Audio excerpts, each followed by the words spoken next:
এই কারণে সাহাবায়ে কেরাম রাদিয়াল্লাহু তাআলা আলাইহিম তারা বলতেন যে কুননা নুআল্লিমু আবনাআনা নাসাবা ওয়া সিরাত রাসূলিল্লাহ সাল্লাল্লাহু আলাইহি ওয়া আলিহি ওয়া সাল্লাম কামা নুআল্লিমুহুমুল ফাতিহা।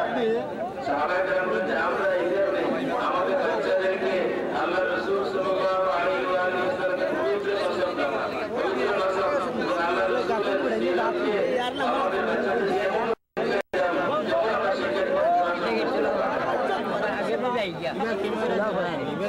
आगे के लग गया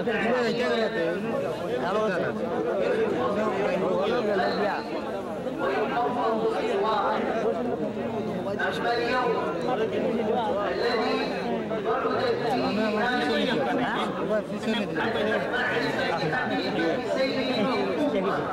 صلى الله عليه وسلم هو السبب الذي أضاع الأمة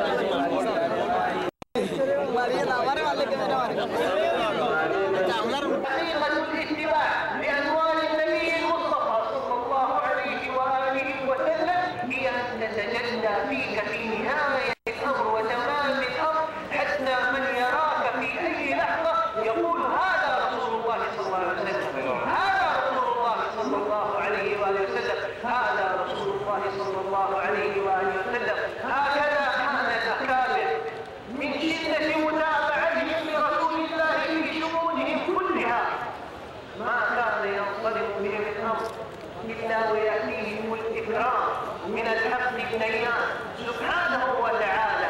وما جزاء الإحسان إلا الإحسان.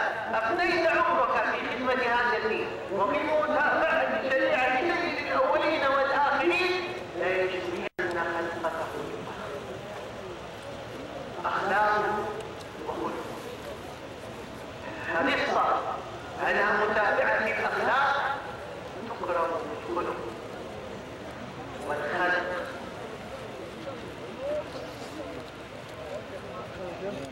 والله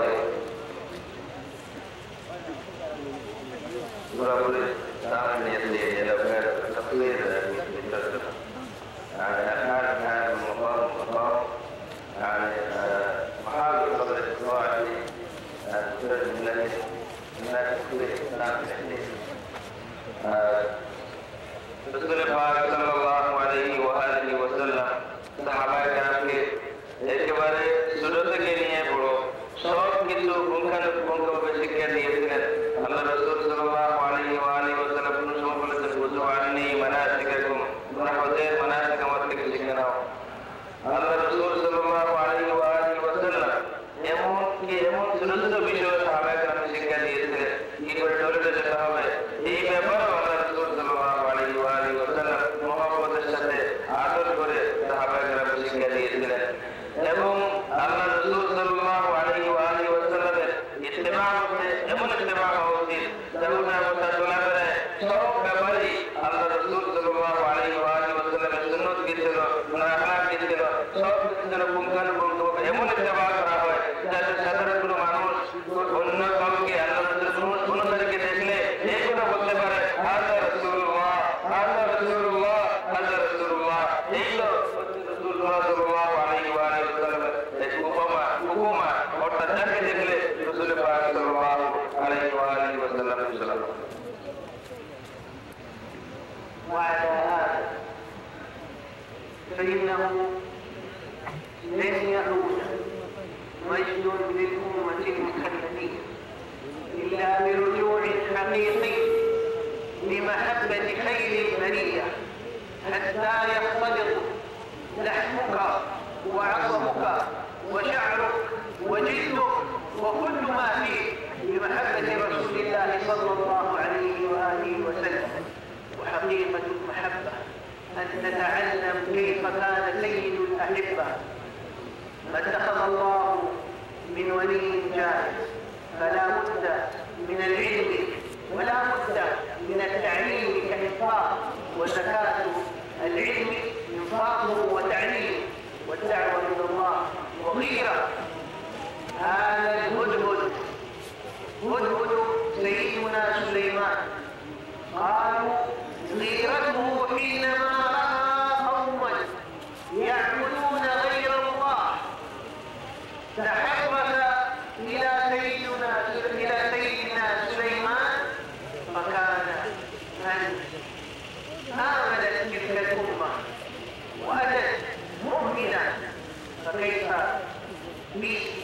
بكم؟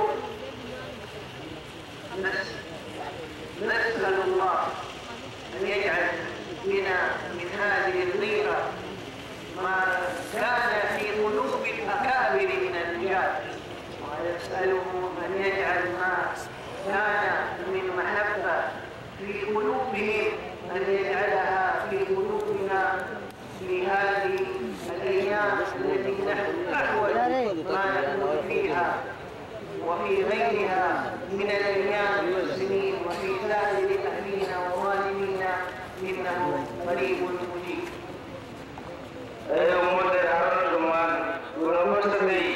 আমরা বাবুরা যত সময় না আমরা সত্যিকারভাবে রাসূল পাক সাল্লাল্লাহু আলাইহি ওয়া আলিহি ওয়াসাল্লামের মহব্বতকে আমাদের জীবনে আমাদের জিন্দেগিতে আমাদের অনুগ্রহে চালাতে পেরেছি। আর হকিকতে মহব্বত হচ্ছে আহলুল আহিব্বা, মহব্বতের মানুষ যারা আল্লাহর রাসূল সাল্লাল্লাহু আলাইহি ওয়া আলিহি ওয়াসাল্লামের মহব্বতের মানুষ যারা, তাদেরকে যারা মুখী রয়েছে হকিকতে মহব্বত। বন্ধুদেরকে পাখি যে দেখেছিল কিছু লোক বেঈমান আল্লাহ রাব্বুল আলামিন ছাড়া অন্য কারো ইবাদত করতেছে, সুলাইমান আলাইহিস সালামের উম্মতের মধ্যে এই উজুদের গুণের মধ্যে এমন একটি ধারণা সৃষ্টি হয়েছিল এবং সে এই উম্মতকে জাতিকে ইমানদার বানাবার জন্য তার একটি ধারণা ছিল, যে কারণে তারা মুসলমান হয়েছিল। আমরা যারা রাসূল পাক সাল্লাল্লাহু আলাইহি ওয়া আলিহি ওয়াসাল্লামের উম্মতের দাবিদার, আমাদের মধ্যে ধারণা থাকতে হবে এবং আসল হকিকতে মহব্বত, হকিকতে বিমানিকতে আহিব্বা, যারা আল্লাহ রাসূলের মহব্বতের মানুষ, তাদের মহব্বতের মাধ্যমে মহব্বতের হকিকতকে আমাদের শিখতে জানতে হবে। ختام لهذا الكلام، نريد أن نخرج من هذا الاجتماع وقد عاهدنا الله وعاهدنا رسول الله صلى الله عليه وآله وسلم على كل منا يعود إلى منزله ومعه نية في تعليم أهل بيته. كان الصحب الكرام ما يسمعون حديثا أو آية من رسول الله إلا وعلموها مباشرة في تلك الليلة إلى نسائهم وأبنائهم. لا تجلس أنت في الصفوف الأولى وأبناؤك قد ذهبوا في الملاهي أو نساؤهم لا تدري من أمور في صلاة أو في صيام أو في غيرها. محبة رسول الله صلى الله عليه وآله وسلم ليست فقط يا إخواني بالإنشاء، ليست فقط بالموالد، نعم هذه مطلوبة تقوي المحبة وتزيد في المحبة، ولكن أيضا من محبتنا لرسول الله نحرص على تطبيق ما جاء في القرآن وما جاء في حديث وسنة خير الأنام.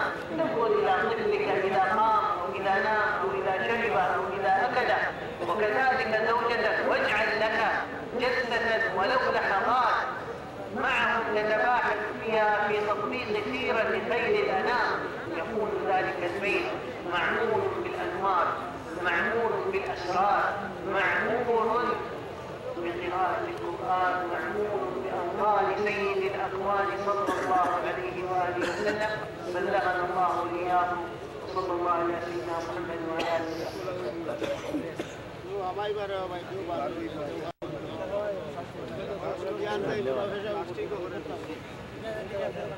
জাবের আপনারা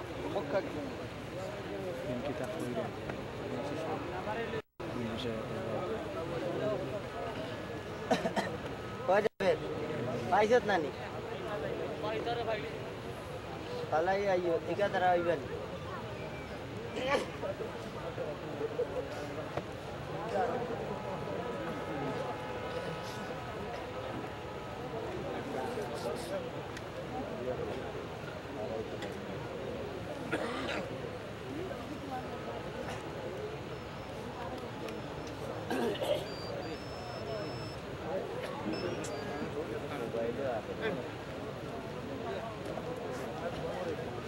রাসূল পাক সাল্লাল্লাহু আলাইহি ওয়া আলিহি ওয়াসাল্লামের মহব্বত শুধুমাত্র নাক এবং মিলাদ শরীফ পড়ার মধ্যেই সীমাবদ্ধ নয়। যদিও আল্লাহ রাসূলের নাক এবং মিলাদ শরীফ, আল্লাহ রাসূলের মওলিদ মিলাদ শরীফ পড়াটাও বা এই আমলটা করাটাও জরুরি, কিন্তু আল্লাহ রাসূলের মহব্বত শুধুমাত্র নাক পাঠ করা এবং মিলাদ শরীফ পালন করার মধ্যেই সীমাবদ্ধ নয়। এগুলো জরুরি হলেও আল্লাহ রাসূল সাল্লাল্লাহু